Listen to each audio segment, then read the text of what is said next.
벌써 2023년의 2월의 마지막 주가 되었습니다. 벌써 2달간 많은 일들이 있었죠.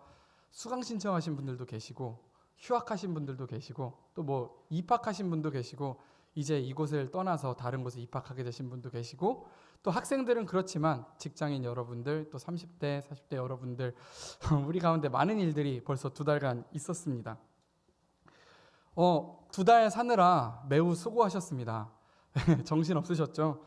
2월 한 달 동안 저희는요, 나를 따르라라고 하는 그 말씀을 가지고 계속해서 말씀을 전하고 있습니다. 3번에 걸쳐서 이 나를 따르라라는 말씀을 전했었는데요. 첫 번째 제목은 이겁니다. 너는 나를 따르라. 우리 같이 해볼까요? 너는 나를 따르라. 시작. 너는 나를 따르라. 이게 무슨 내용이었는지 기억하세요? 이게 베드로에게 예수님께서 너는 이렇게 나를 따르게 될 거야 하니까 이 옆에 있던 그 사람을 가리키면서 주님 얘는요 이렇게 했던 그 이야기 기억하실 겁니다. 그래서 이런 이야기를 했어요. 우리의 신앙의 동료가 어떤 모습이든지 그게 무슨 상관이냐? 너는 나를 따르라. 다른 이가 아니라 다른 이가 어떻든지 간에 하나님께서 원하시는 건 오늘 나입니다. 여러분 한 사람 한 사람 자신입니다. 너는 나를 따르라. 오늘 그렇게 부르시는 하나님의 말씀을 나누었었고요. 둘째 설교는 그리고 와서 나를 따르라였습니다. 이것도 한번 같이 해볼까요? 시작. 그리고 와서 나를 따르라. 부자 청년 얘기였죠. 어떻게 하면 영생을 얻을 수 있습니까? 하는 그 부자 청년에게 예수님께서 가진 것을 다 팔아서 가난한 자들에게 나눠주어라. 그리고 와서 나를 따르라. 네, 이 말씀을 통해서는 우리가 순종에 대한 도전을 받았습니다. 다 지키고 다 잘해오고 헌신해 왔을지라도 예수님의 말씀에, 하나님의 말씀에 진심으로 순종하며 나아가는지에 대한 도전을 저희가 받았었습니다. 네, 마지막으로 오늘 나눌 나를 따르라 말씀은요, 자기 십자가를 지고 나를 따르라 라고 하는 것입니다. 이번에도 해봐야겠죠? 자기 십자가를 지고 나를 따르라. 같이 하겠습니다. 시작. 자기 십자가를 지고 나를 따르라. 네, 이 말씀이 전해지는 가운데 저희 안에 하나님께서 우리에게 하시고자 하는 말씀이 오늘 이 시점에 분명히 있으신 것 같아요. 그것이 마음속에 전달되는 시간이 되었으면 좋겠습니다. 저 사실 그런데요, 이렇게 말씀드리면 조금 어떨지 모르겠습니다만 저 오늘 말씀 준비하기가 되게 싫었어요. 오늘 말씀을 준비하는 게 너무 싫었어요. 사실은 정확히 말하면 말씀을 준비하는 그게 싫은 게 아니고 말씀 주제가 싫었어요. 자기 십자가를 지고 나를 따르라 하는 그 말이 제 마음에는 되게 부대끼는 그런 마음이 들었습니다. 제가 이렇게 고민했던 이유는요, 오늘 말씀은 자기 부인을 얘기하고 있기 때문입니다. 자기 부인, 나 자신을 부인하는 것을 말하고 있습니다. 자기를 부인하고 자기 십자가를 져라 하는 게 오늘 말씀의 결론인데, 오늘 말씀의 전부이고 말씀의 결론입니다. 그런데 저는 이 결론이 와닿지가 않았습니다. 제게는 이 전해야 되는 말씀의 주제가 부대끼고 힘들었습니다. 왜 그랬냐면 지금껏 제가 신앙생활을 해오면서, 믿음 생활을 해오면서 무언가를 희생해라, 무언가를 양보해라, 무언가를 포기해라 너무나 익숙하게 들었기 때문입니다. 조금 더 적나라하게 말하자면 이제 지겹습니다. 이런 말, 자기 희생, 자기 포기, 이젠 지겹습니다. 그래서 불편해요. 왜 맨날 교회는 자기를 희생하라 그러고 내려놓으라고 하고, 내가 원하는 것 좀 하고 살 수도 있고 나도 좀 행복하게 살 수도 있지, 왜 그렇게 원하는 걸 포기하라고 하고 내려놓으라고 하는지 마음에 답답한 마음이 들었습니다. 우리가 사는 세상은 조금이라도 더 영리하게 자기 앞길을 닦아야 하고 자기 먹을 것을 이렇게 영리하게 가져와야 하는 세상입니다. 그래야 살 수 있는 세상인데 왜 그리스도인으로 산다고 할 때는 유독 그렇게 자기 부인, 자기 희생, 자기 포기를 시키는 건지 저는 마음으로 동의가 되지 않았습니다. 그래서 생각했습니다. 성경이 너무 우리의 삶을 모르는 건 아닐까? 이 말씀이 너무 우리의 삶을 모르고 있는 건 아닐까? 우리는 실제로 그렇게 살 수 없는 사람들인데 이 말씀이 너무 쉽게 얘기하는 것 아닌가 하는 생각이 들었습니다. 그렇습니다. 우리가 살고 있는 이 세상은요, 조금이라도 나의 것을 챙겨야 하는 세상입니다. 그게 똑똑한 것이고 그게 영리한 것입니다. 그런데 우리의 신앙은요, 크리스찬으로 사는 우리의 신앙은 자꾸만 나를 포기하라고 하고 자기를 부인하라고 합니다. 그러다 보니 마음의 크리스찬으로 살면서 우리는 부대낌을 경험하고 불편함을 경험합니다. 말씀을 준비하면서 저도 이 마음과 엄청 씨름을 해야 했고, 오늘 말씀은 그 씨름에서 조금 얻게 된 그 마음들을 나누고자 합니다. 부디 오늘 여러분도 동일하게 느끼신다면 저희에게 이 마음을 조금 수월하게 나눌 수 있었으면 좋겠습니다. 하나님을 따르는 데에 조금 더 수월하게 다가갈 수 있는 그러한 말씀을 나누는 시간이 되었으면 좋겠습니다. 네, 어느 바다에 표류하는 배 한 척이 있었다고 합니다. 이미 먹을 것은 다 떨어진 지 오래고요. 남아있는 것이라고는 그냥 램프 한 3-4개, 몇 개, 서너 개 정도가 다였습니다. 사람들은 저마다 이것마저 꺼지면 어쩌지 하고 전전긍긍해 했습니다. 무서웠습니다. 어디가 어딘지도 모르는 이 차가운 바닷속에 바다 한가운데에 램프마저 꺼지면 정말 아무것도 안 보이는 칠흑이었거든요. 그래서 서로 이것을 지키려고 엄청 노력했습니다. 그런데 시간이 흐르니까 결국엔 그 램프들도 하나씩 꺼지기 시작했습니다. 이윽고 마지막 램프가 꺼지고 말았을 때 사람들은 알게 됐습니다. 가까운 곳에서 육지에 불빛이 비치고 있었다는 걸 말입니다. 그동안 내 앞을 비추고 있다고 생각했던 그 작은 램프 때문에 오히려 저 멀리서 비춰오는 생명의 빛을 발견하지 못한 것입니다. 우리가 가지고 있던 램프 불빛은 우리의 생명을 구하기에는 너무나 초라한 불빛이었습니다. 오늘은 자기 부인에 대해서 이야기하려고 합니다.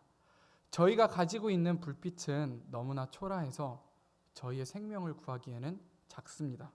부디 오늘 우리도 자기 부인을 통해서 저 멀리서부터 비춰오는 우리의 생명을 진짜 구할 수 있는 하나님의 빛을 발견하시는 시간이 되시기를 소원합니다. 네, 오늘 말씀 본문 속에는요, 등장인물이 둘 있죠. 베드로와 예수님입니다. 예수님은요, 그동안 제자들과 함께 행복하고 즐겁게 지내셨습니다.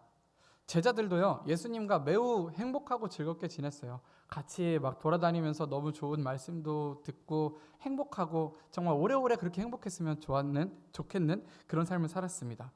그런데 어느 날 갑자기 예수님이 제자들을 모아놓고서는 지금까지는 한 번도 얘기하지 않았던 이야기를 합니다. 예수님이 왜 진짜로 이 땅에 오셨는가 하는 이야기였습니다. 그 이유는 이렇습니다. 우리 31절 말씀을 다시 한번 띄워주세요. 31절의 말씀을 우리 한 목소리로 다시 한번 읽었으면 좋겠습니다. 읽어보도록 할게요. 자, 시작. 인자가 많은 고난을 받고 장로들과 대제사장들과 서기관들의 버린 바 되어 죽임을 당하고 사흘 만에 살아나야 할 것을 비로소 그들에게 32절도 읽겠습니다. 드러내놓고 이 말씀을 하시니 베드로가 예수를 붙들고 항변하매. 네, 예수님은 지금까지 제자들 앞에서 한 번도 왜 이 땅에 왔는지 진짜 이유를 말하신 적이 없습니다. 그런데 마가복음 8장에 이르러서 예수님은 갑자기 제자들한테 이야기합니다. 사실 나는 고난을 받아야 되는 사람이고 그 고난을 받고 막 칭찬받고 고생했다 이게 아니라 심지어 버려지기까지 해야 되는 운명이란다. 그리고 내가 그렇게 고난을 받고 버림받은 이후에 나는 다시 3일 만에 부활할 것이다. 이 이야기를 합니다. 그런데요, 베드로가 항변한 거예요. 이 이야기를 듣고 베드로가 갑자기 예수님한테 이건 아니죠 예수님 하고 대들기 시작한 겁니다. 그 이야기는 베드로의 이야기는 이거였습니다. 아니 예수님이 지금 저희와 함께 이렇게 행복하고 이렇게 즐겁게 보내고 계신데 예수님이 아프고 예수님이 고난받고 버림받는 꼴을 저는 볼 수 없습니다. 그건 제 마음에 너무나 슬픈 일입니다. 이렇게 베드로가 이야기한 것입니다. 예수님 안 돼요. 예수님 그렇게 하시면 안 돼요. 절대 안 됩니다. 그러자 어쩌면 이 베드로의 충성심은 잘 알겠습니다. 얼마나 예수님을 사랑했을까요? 얼마나 예수님과 함께 있는 나날들이 좋았으면 예수님이 아픈 걸 자기가 아픈 것처럼 싫어하고 말렸을까요? 그런데요, 베드로는 진짜 중요한 부분을 놓치고 있습니다. 그건 무엇이냐면요, 사흘 만에 다시 살아날 것이라고 하는 부분입니다. 베드로는 그 부분은 듣지 않았습니다. 그냥 예수님께서 아프시고 고난받으시고 버림받으실 거라는 그것만을 듣고 안 됩니다 예수님 이렇게 이야기한 것입니다. 그랬더니 예수님은 이제 베드로에게 이렇게 하셨죠. 우리 33절 같이 읽도록 하겠습니다. 33절의 말씀입니다. 시작. 예수께서 돌이키사 제자들을 보시며 베드로를 꾸짖어 이르시되 사탄아 내 뒤로 물러가라. 내가 하나님의 일을 생각하지 아니하고 도리어 하나님의 일을 생각하는도다 하시고. 네, 여러분 베드로는 왜 혼났을까요? 예수님이 아프지 않기를 원해서 얘기한 건데 왜 혼났을까요? 베드로는 예수님이 이 땅에 오신 진짜 이유 그것을 생각하지 않았습니다. 어쩌면 베드로에게 있어서 예수님과 떨어지는 것은, 예수님과 이별하는 것은 너무나 힘든 일이었을지도 모르겠습니다. 우리가 신앙생활을 하면서 우리는 지금도 여러분들을 보아도 그렇고 저도 그렇고 신앙생활을 하면서 여러분 불행하세요? 행복하세요? 그래도 행복한 편 아니신가요? 그래도 보광중앙교회 청년들을 보면 함께하는 시간들을 너무나 즐거워하고 헌신하면서 재밌어하고 또 너무나 열정 있게 하고 있는 모습을 봅니다. 우리는 신앙생활을 하면서 대부분 만족하고 행복하고 위로를 얻고 돌아갑니다. 그런데요, 베드로처럼 그곳에 계속해서 머물러 있으려고 할 때에 우리는 예수님의 사역을 보지 못합니다. 물론 그것도 맞는 신앙입니다. 우리가 마음이 힘들 때 예수님 앞에 나와서 위로를 구하고 찬양하면서 뭔가 감동이 오길 기다리고 또 운이 좋으면 말씀을 들으면서 우리에게 어떤 위로가 되는 것들을 듣고 만족하고 돌아가고, 이것도 좋은 신앙입니다. 하지만 이것은 신앙의 일부이지 전부가 아닙니다. 어쩌면 베드로처럼 이 일부만으로 만족하기 때문에, 이 일부에 만족하기 때문에 더 이상 찾지 않는지도 모릅니다. 그리스도인으로 살아간다는 것은 그렇게 마냥 즐겁고 마냥 평안하고 마냥 위로가 되는 것만은 아닙니다. 우리는 우리가 기분이 좋으면, 신앙생활을 하면서 우리의 마음에 위로가 되고 만족이 되면, 그냥 행복하고 편안하고 즐거우면 마냥 그게 신앙을 잘하는 것이라고 생각할 때가 많습니다. 말씀 속에서 찬양 속에서 위로를 얻을 때 우리는 다시금 신앙생활 제대로 하고 있다 그렇게 생각하기도 합니다. 그러나 아까도 말씀드렸듯이 그것은 신앙의 전부가 아니라 신앙의 일부일 뿐입니다. 오히려 진짜 복음, 정말 진짜 우리가 주목해야 하는 그 진짜 복음은 덜 중요한 것으로 우리는 생각하고 있는지도 모릅니다. 왜냐하면 우리의 목적이 달성되었기 때문에, 편안하고 위로가 되었으니까 거기까지, 그냥 거기까지라고 생각하고 우리의 신앙이 멈춰 있는지도 모르겠습니다. 혹시 우리의 신앙이 정체되어 있다고 느끼신다면 지금 우리에게 필요한 것은 그 다음을 보는 것입니다. 저에게는요, 사랑하는 강아지가 있어요. 저희 강아지 이름은 헤라인데요. 헤라가 몇 년 전에 갑자기 덜덜덜덜덜 떨기 시작했습니다. 강아지들은 그냥 언제나 마냥 사랑스럽고 좀 이렇게 편하게 말하면 똥꼬발랄하잖아요. 강아지들은 그냥 막 사랑스럽고 발랄한 강아지인데, 그러리라고 생각도 못했는데 얘가 갑자기 다리를 덜덜덜덜 떨고 온몸을 덜덜덜 떠는데, 가까이 가서 보니까 몸이 근육이 완전 수축됐다가 이러면서 거의 죽어가고 있는 거예요. 갑자기 눈이 파르르 떨리고 있는 게, 제가 의사는 아니었지만 딱 봐도 죽겠구나 싶었습니다. 그래서 이 강아지를 데리고 병원에 갔어요. 갔더니 의사 선생님이 보면서 하신 얘기가, 염증이 몸 안에 가득 차서 지금 사실 오늘 내일 안에 무지개 다리를 건널 것 같다 이렇게 얘기하는 거예요. 너무 슬펐고요. 다행히 엄마 아빠를 쫄라서 그때 이제 수술비를 내서 수술을 했습니다. 그런데 수술을 하고 나니까 이 강아지가 하루 이틀이 고비래요. 이때 밥을 잘 먹어야 회복이 되고 이때 약을 먹어야 회복이 되는데, 수술한 강아지들은 그 입맛이 없거든요. 안 먹고 약도 안 먹고 밥도 안 먹으면 이 강아지가 정말 죽을 수도 있는 그런 상황이었습니다. 그래서 제가 고민을 하다가 가루약에다가 북어트릿 아세요? 강아지들 먹인데 북어트릿을 이렇게 갈아서 가루약이랑 섞어서 이렇게 줬어요. 그런데 얘가 가루약을 먹는 게 아니라 북어트릿 냄새 나는 데만 싹 먹고 마는 거예요. 그래갖고 아니 지금 중요한 건 이게 아닌데 북어트릿을 먹는 게 야 너 그게 중요한 게 아니라 약을 먹으라고 해라야. 얘가 또 밥을 안 먹어요. 그래서 북어트릿을 갈아서 밥에 섞어서 줬는데 와 진짜 똑똑하게 딱 그 북어트릿 가루 있는 데만 먹고 밥을 안 먹더라고요. 제가 마음이 너무나 안 좋았어요. 왜냐하면 지금 이 아이의 생명을 살리는 것은 북어트릿이 아니라 약이랑 밥이었거든요. 저는 너무나 황당하기도 하고 답답하기도 했습니다. 네, 이야기는 여기까지고요. 강아지 비유라서 조금은 어색하게 들리실 수도 있겠지만 하나님이 우리를 보시는 시선도 어쩌면 비슷하지 않을까요?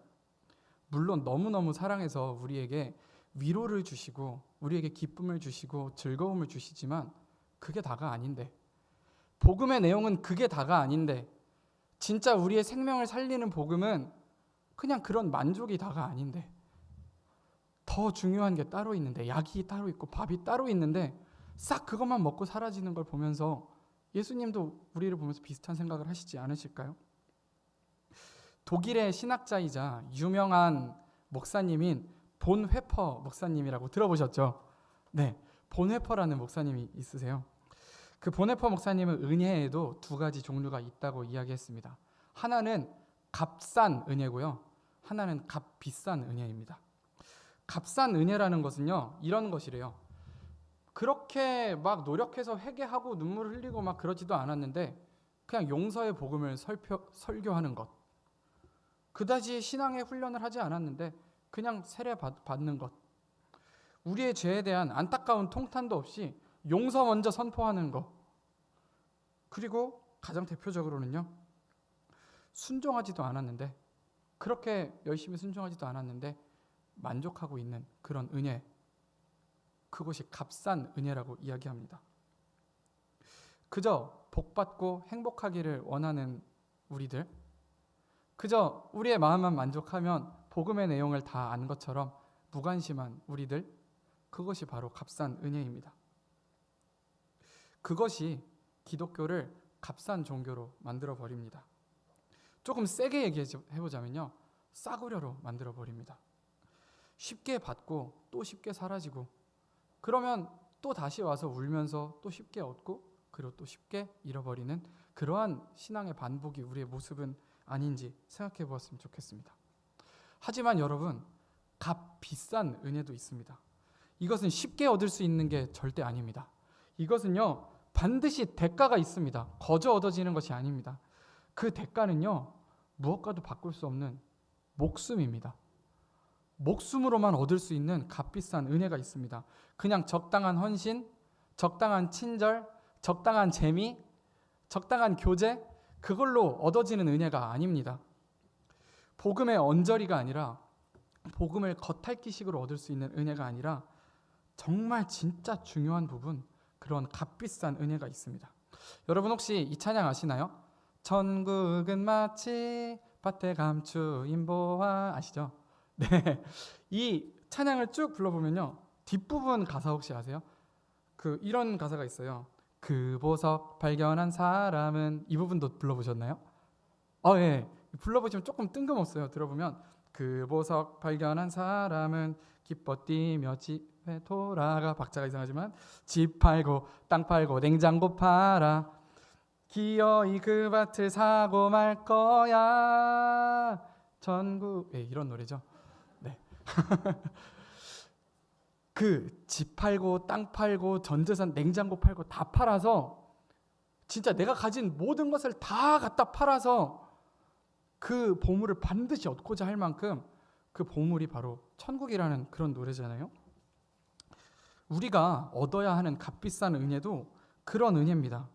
적당히 얻을 수 있는 게 아닙니다. 그냥 편안하게 얻을 수 있는 은혜가 아닙니다. 왜냐하면 이 은혜는요, 이 값비싼 은혜는요, 예수의 목숨으로 얻어진 것이기 때문입니다. 예수의 목숨으로 값을 치르고 우리에게 주어진 은혜이기 때문입니다. 그것을 오늘날 우리가 얻기 위해서도 적당히 겉핥기식으로 얻을 수 있는 것이 아닙니다. 그러면 어떻게 해야 정말 이 값비싼 은혜를 얻을 수 있을까요? 34절의 말씀을 함께 읽어보도록 할게요. 34절의 말씀 띄워주시면 우리 같이 읽도록 하겠습니다. 34절입니다. 시작. 무리와 제자들을 불러 이르시되 누구든지 나를 따라오려거든 자기를 부인하고 자기 십자가를 지고 나를 따를 것이니라. 네, 기어이 나오고야 말았습니다. 자기 부인이라는 대가를 치르고야 얻어질 수 있는 은혜가 값비싼 은혜라고 합니다. 만약에 여러분 베드로의 이야기처럼요, 예수님 고난 받으시면 안 돼요. 예수님 버림 받으시면 안 돼요. 베드로의 말처럼 예수님 버림받지 않고 고난받지 않았다면 예수님의 은혜가 우리에게 주어질 수 있었을까요? 아닙니다. 그냥 예수님의 은혜마저도 싸구려 은혜가 되고 말았을 것입니다. 그러나 예수님은 그 힘든 시간, 고난과 버림받는 그 시간을 통과하시면서 자신의 목숨을 십자가에 매달았기 때문에 우리에게 값비싼 은혜가 주어진 것입니다. 사랑하는 여러분, 자기 부인이라는 말 너무나 부담스러우시죠? 저도 그랬습니다. 수도사적인 고행을 말하는 것이 아닙니다. 자기 부인은 무언가를 포기하고 무언가를 자꾸 희생하고 무언가를 자꾸 내려놓으라는 말에 초점을 지으면 안 됩니다. 만약 우리가 세상과 구별되고 무언가를 포기하고 내려놓는 거기에 초점을 맞춘다면 이 자기 부인은 그저 율법이 되고 맙니다. 지킬 수도 없거니와 지키고 싶지도 않은 율법으로 전락해버리고 맙니다. 하지만 예수님이 말하는 자기 부인이란 그렇게 힘들고 어려운 것이 아닙니다. 우리는 자기 부인이라고 하면 우리가 현재 누리고 있는 무언가를 포기해야 된다고 생각하지만 그것이 아닙니다. 자기 부인이란 것은 오히려 우리 앞서가는 예수 그리스도의 그 인도하심을 붙들라는 이야기입니다. 베드로에게 네가 하고 있는 그 생각을 버리라고 말씀하신 것처럼요, 우리의 생각을 버리고 진짜 중요한 것을 붙들라는 그 말씀이 바로 자기 부인입니다. 아까 예시로 잠깐 들었던 표류하는 배의 이야기처럼요, 우리의 눈앞에 우리가 밝히고 있는 그 작은 램프를 내려놓는 일이 자기 부인입니다. 그것이 멸망으로 사망으로 가는 길입니까? 아닙니다. 오히려 예수님께서 진짜 준비하신 생명의 길로 가고자 하는 움직임이 바로 자기 부인입니다. 자신의 영혼에 너무나 괴롭고 힘든 일을 지나가야 합니다. 베드로에게 있어서 예수님의 고난과 버림받으심은 자기 부인의 시간이었을 거예요. 왜냐하면 지금 행복한 예수님과의 공동체를 포기해야 되거든요. 예수님과 지금 너무나 행복했던 이 시간들을 내려놓아야 하거든요. 하지만 예수님은 그러라고 하신 거예요. 그걸 못 알아채는 베드로를 혼내시기까지 하면서 지금 이 시간을 지났을 때 이 자기 부인은 사망으로 가는 길이 아니라 구원의 길로 가는 길이다. 값비싼 은혜를 얻는 길이다. 예수님은 말씀해 주셨던 것입니다. 사랑하는 여러분, 무언가를 포기하고 내려놓는 데만 초점을 짓는다면 그것은 율법입니다. 지킬 수 없고 지키고 싶지도 않은 율법이요. 오히려 신앙의 죄책을 느끼게 하고 복음의 감격을 경험하지 못하게 합니다. 그저 복음을 누리는 게 아니라 복음을 견디면서 신앙하는 모습으로 우리를 바꾸는지도 모릅니다. 하지만 자기를 부인하고 그 뒷말이 있었죠. 나를 따르라. 나를 따르라 하고 하는 그 말에 초점을 맞춘다면 자기 부인은 율법이 아니라 값비싼 은혜입니다. 가진 모든 것을 다 팔아서라도 갖고 싶은 은혜, 보물 같은 은혜입니다. 우리 34절을 많이 읽죠? 한 번만 더 읽어보도록 하겠습니다. 34절의 말씀입니다. 시작. 무리와 제자들을 불러 이르시되 누구든지 나를 따라오려거든 자기를 부인하고 자기 십자가를 지고 나를 따를 것이니라. 네, 자기를 부인하고 하나 더 있어요. 자기의 십자가를 지라고 합니다. 십자가는 무엇입니까? 십자가는 예수님께서 그 값비싼 은혜를 이뤄내신 장소입니다. 예수님께서 주인공 되셔서 그 십자가 위에서 그 값비싼 은혜를 이루어내셨습니다. 그런데 오늘 말씀은요, 우리도 그 십자가의 주인공인 것처럼 이야기합니다. 우리에게도 그 값비싼 은혜를 이어갈 수 있는 기회가 있다고 하는 것입니다. 십자가를 지라는 이야기는요, 굳이 일부러 더 고난을 찾아 나서라는 이야기가 아닙니다. 굳이 더 힘든 거 일부러 찾아 나서고 수도사처럼, 무슨 수도승처럼 진짜 수행하듯이 그렇게 살라는 이야기가 아닙니다. 그게 아니라 예수님께서 지셨던 그 십자가의 길을, 그 값비싼 은혜의 길을 같이 만들어 가자는 초대입니다. 오늘 우리가 누구든지 나를 따라오려거든 자기를 부인하고 자기 십자가를 지고 나를 따를 것이라는 이 말씀을 듣고 마음속에 새겼으면 좋겠습니다. 자기 부인은요, 제자가 되기 위해서, 우리를 진정한 예수님의 제자가 되기 위해서 우리를 준비시키는 하나님의 과정입니다. 자기 부인은요, 우리의 것을 포기하는 게 아니라 우리를 앞서가시는 예수 그리스도를 붙드는 행동입니다. 자기 부인은요, 맡겨진 십자가를 지고 값비싼 은혜를 이어가는 일입니다. 우리 사랑하는 저희 보강중앙교회 청년부, 저를 포함한 저희 공동체에 이미 오랜 시간 신앙생활 해오고 있고 나름대로 열심히 신앙생활 해오고 있습니다. 그런데 더 깊은 복음의 자리로, 더 값비싼 진짜 복음의 자리로 가기 위해서는 제자가 되어야 합니다. 예수님을 따르는 제자가 되어야 합니다. 그리고 그 제자의 길로 가기 위해서 가장 중요한 것은 바로 나의 것을 내려놓는 자기 부인이 아니라 우리를 앞서가시는 예수님을 붙드는 자기 부인입니다. 하나님께서는 그렇게 우리를 준비시키십니다. 오늘 이제 2월 한 달 동안 저희가 나를 따르라 라는 주제를 가지고 이야기하면서 예수님과 함께 걸어가는 제자가 되기 위해서 말씀을 나누었습니다. 앞으로 저희 청년부의 교제 가운데, 서로서로의 대화 가운데, 또 말씀 가운데에서 저희는 예수님을 따르는 제자들로 한층 더 깊은 진짜 값비싼 복음을 알아가는 우리 모두가 되었으면 좋겠습니다. 아멘이신가요?